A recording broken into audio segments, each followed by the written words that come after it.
On today's Newsmakers, a miracle, Kirk Cameron's mission, and the immigration battle. That and more coming up.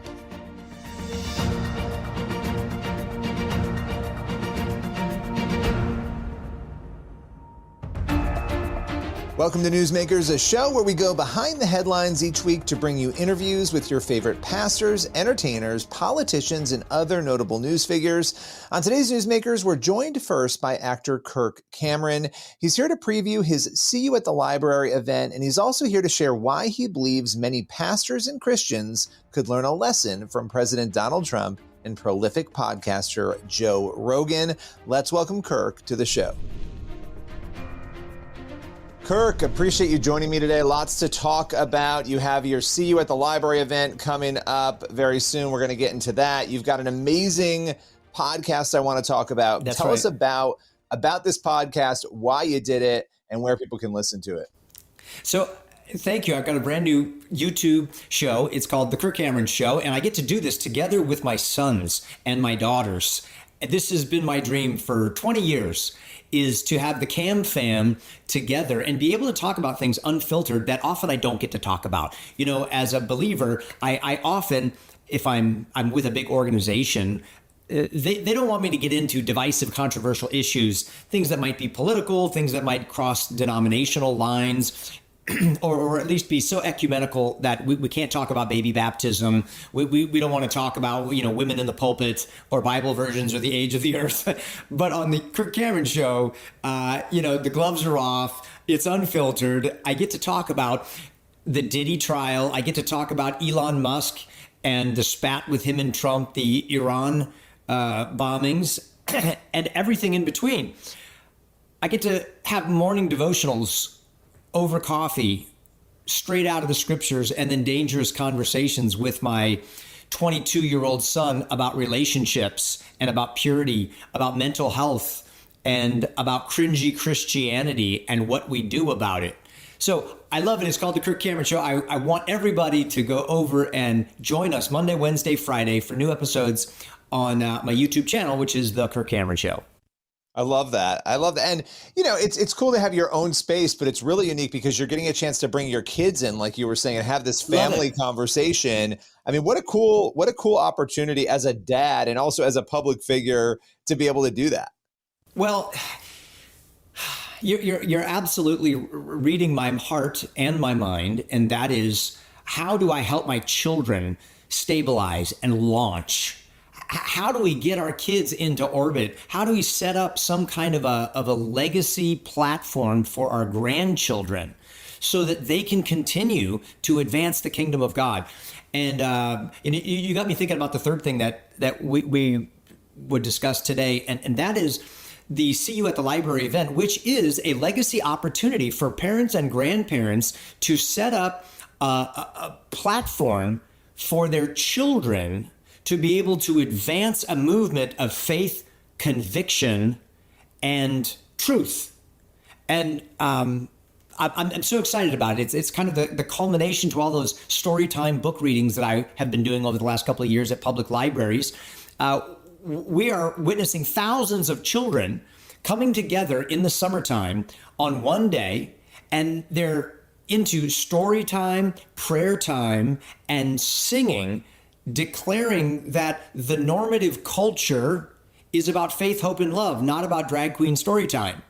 And this is very, very exciting. It's called See You at the Library. It's happening on August 16th in 50 states across the country, tens of thousands of people, and hundreds of story hours. So people will be holding these story hours simultaneously on that day. Where will you be? Will you be at a library that day doing it as well? I'm still trying to figure out exactly where I will be. We have some exciting partners that I think are going to be joining us on that day. But the important thing is for people to know that this isn't just about reading books. It's a chance for parents to win back the culture in the public square, because the other side is advancing their values every single day. And they're moving the needle. And if we don't lean in, if we don't show up and stand up for our values now, we won't have the freedom to live for them later. Ronald Reagan said, if we ever forget that we are one nation under God, we will become a nation gone under. So this is a great opportunity. Well, and it feels like that is happening. I mean, you think about this event that you're holding, see at the library, how many, we'll talk about some of the numbers of what you expect and what you hope for this year, but parents seem to be, since COVID, showing up to school board meetings. They're more aware of what's being taught in public schools. That's They're right. pushing back. You're watching schools shift and change. You also have had change at the political level that is even influencing some of that when it comes to women's sports and those sorts of things. How encouraged are you by the events that you're seeing, sort of the snowball effect over the last few years? I think we're witnessing the mercy of God, the grace and the kindness of God. I think that the political shift with Trump being elected is not only helping political areas or economic areas. It's put wind in parents' sails and others who are now not afraid to speak up and say the obvious things, because we're watching somebody who's I don't know his spiritual standing before God. I don't look at him and say, oh wow, he's synonymous with Billy Graham or Chuck Swindoll or okay, right? So clearly, however, he's got the courage and the backbone to say what pastors should have been saying for decades, right? And now that he's able to do that, it reminds me of Cyrus in the Old Testament, where God is using somebody who's not even a believer as God's shepherd of his people to lead them in a direction. And I think that every pastor ought to just go like, oh my goodness, I'm being schooled by a real estate businessman mogul in the areas of courage and conviction about what he believes and feels is right. And he doesn't even have the theological training that I have, or responsibility over this flock. And guys like Joe Rogan and others are just demonstrating character qualities that should be possessed in spades by Christian men around the country. So I'm feeling the rumblings of courage and conviction underneath my feet. And I'm so excited about Riley Gaines and what's happening there. I'm so excited about what's happening with the economy and the borders. I'm so excited about all of these things because I know God works it all together for good. And this is a window of opportunity for the family of faith to step up, to lean in, and respond the right way to God's kindness and his mercy. Well, Kirk, I appreciate you taking the time and joining us today. As always, thank you so much. Thanks, Billy. Have a great day. You can find out more about Kirk's See You at the Library event at bravebooks.us. We'll be right back in just a moment with more Newsmakers.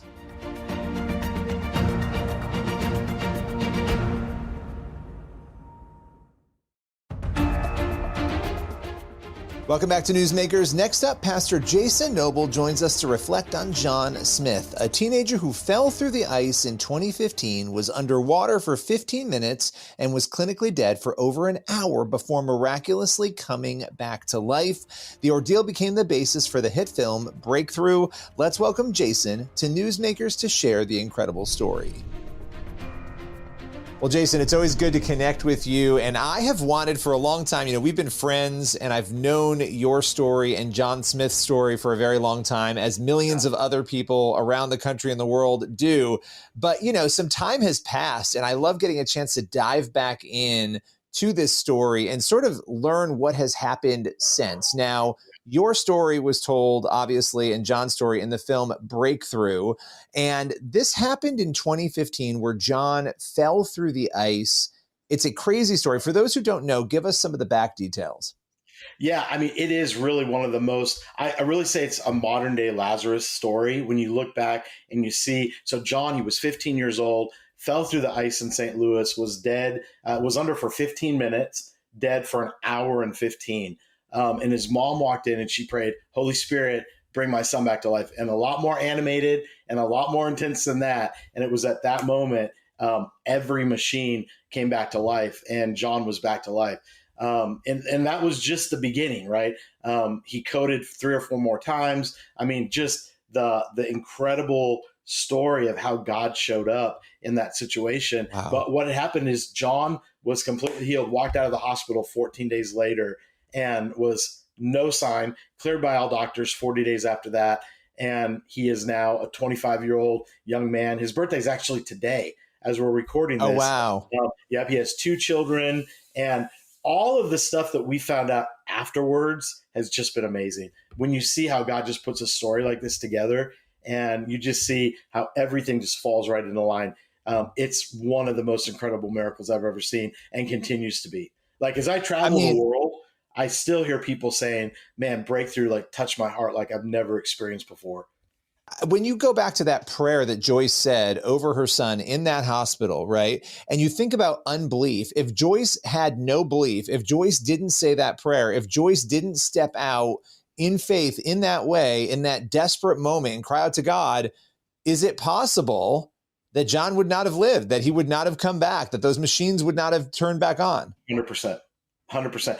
And I had met Joyce, the first time I met her, she was in my office, and she would tell you this story. So I have permission to tell you the story because she's told it everywhere we go. She was really partnering with control and really trying to control all the situations in her life, control everything that was going on. And she came in and broke, and this was like September. And I just called her. I said, listen, you can't control this stuff. You've got to stop partnering with control and let God just do what he's going to do, because like it's driving you insane.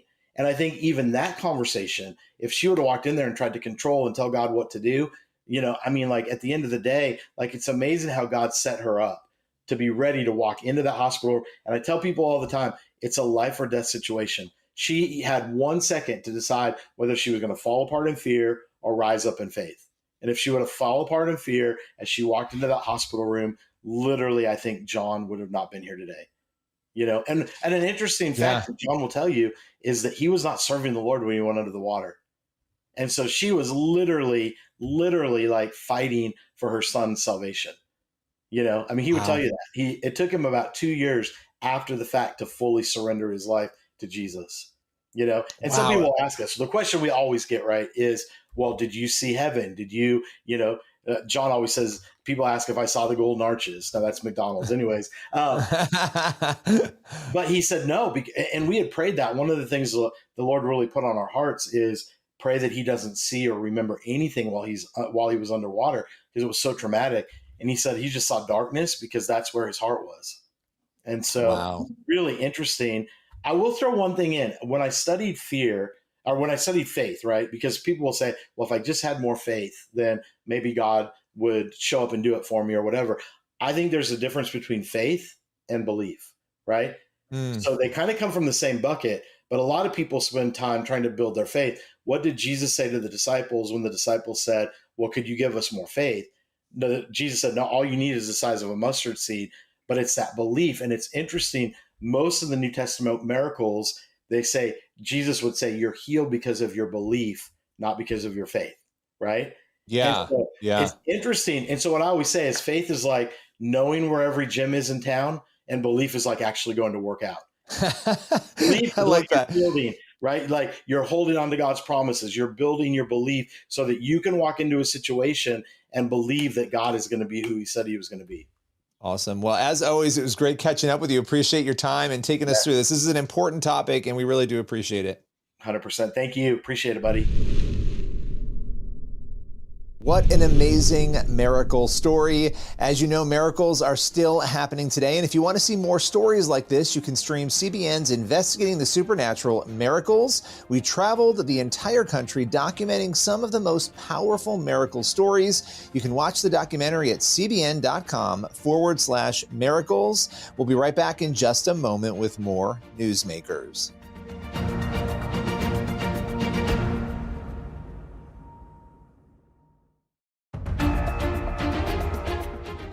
Welcome back to Newsmakers on the CBN News Channel. For our final segment, we are chatting with Pastor Ara Torosian. He is with Cornerstone West LA, and he claims that some of his congregants have been detained by ICE, and he shares with us what he has witnessed. Let's welcome him here to Newsmakers. Your church, Cornerstone Church in West LA, you've been in the headlines. You witnessed ICE detain members of your church. That is the way the story has gone. Let's just start there. Take us through what happened that landed you in the headlines. Yeah, thank you, Billy, for inviting me. And I was on Sunday, worshiping last Sunday on 20, I don't know the date, but I forgot, 22nd.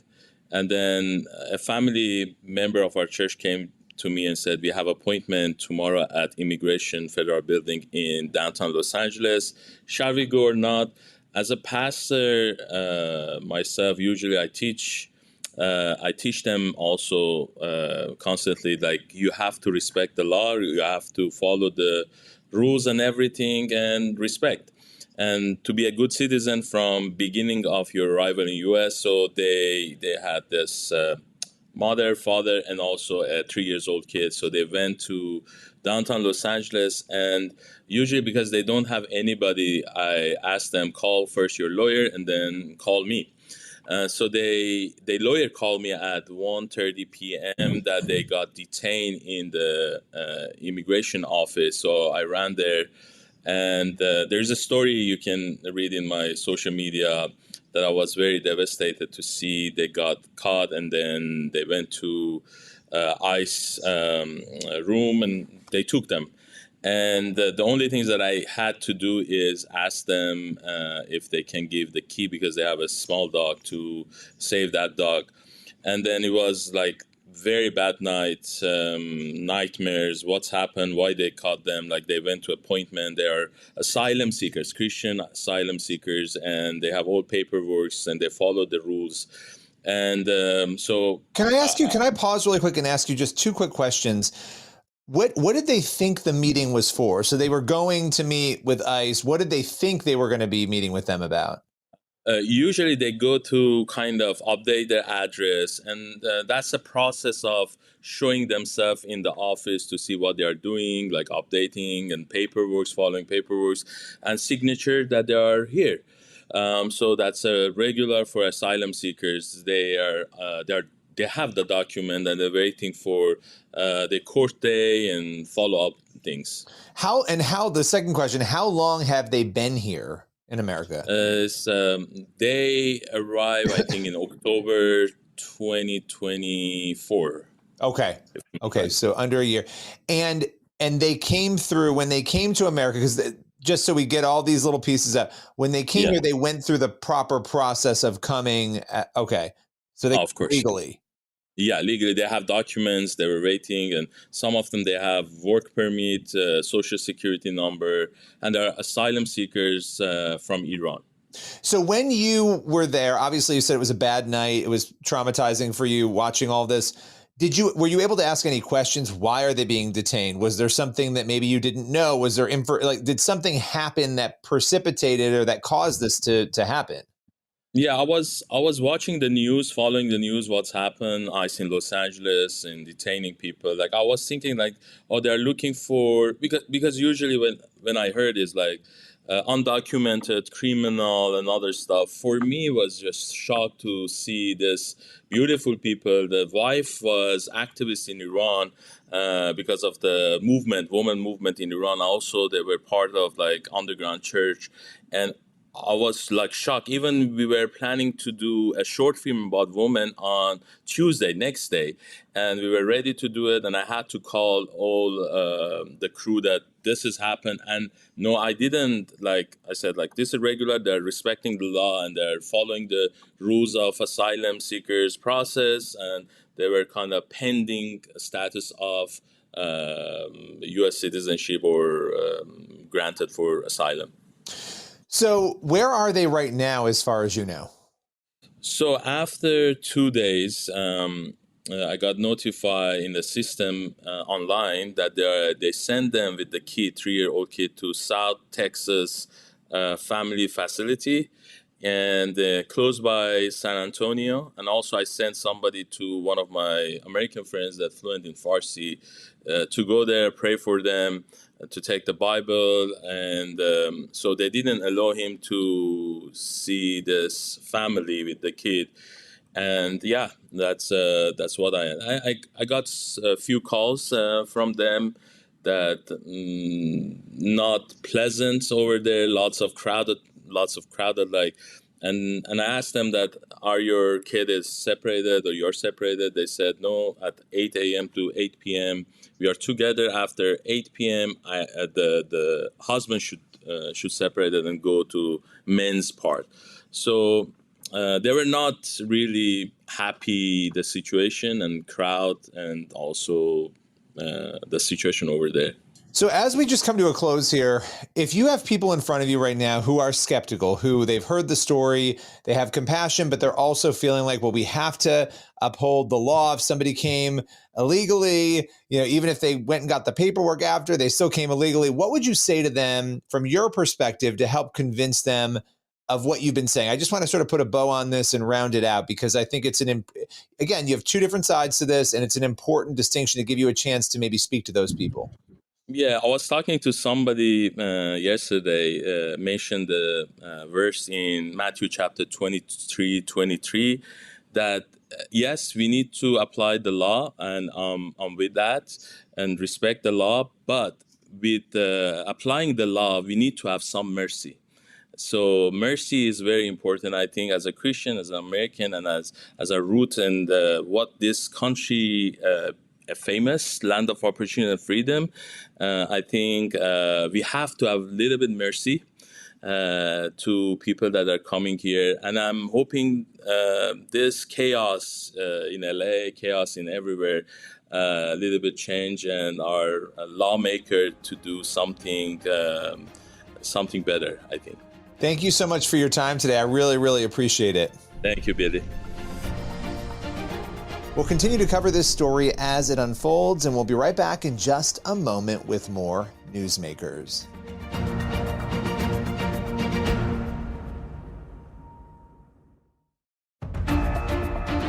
That's all for Newsmakers. Thank you for watching, and be sure to head on over to the CBN News YouTube channel. That's where you'll find the full interviews you saw on today's episode. And again, be sure to check out Investigating the Supernatural Miracles. You can head on over to cbn.com/supernatural. We'll be back next week with another episode of the show. We'll see you then.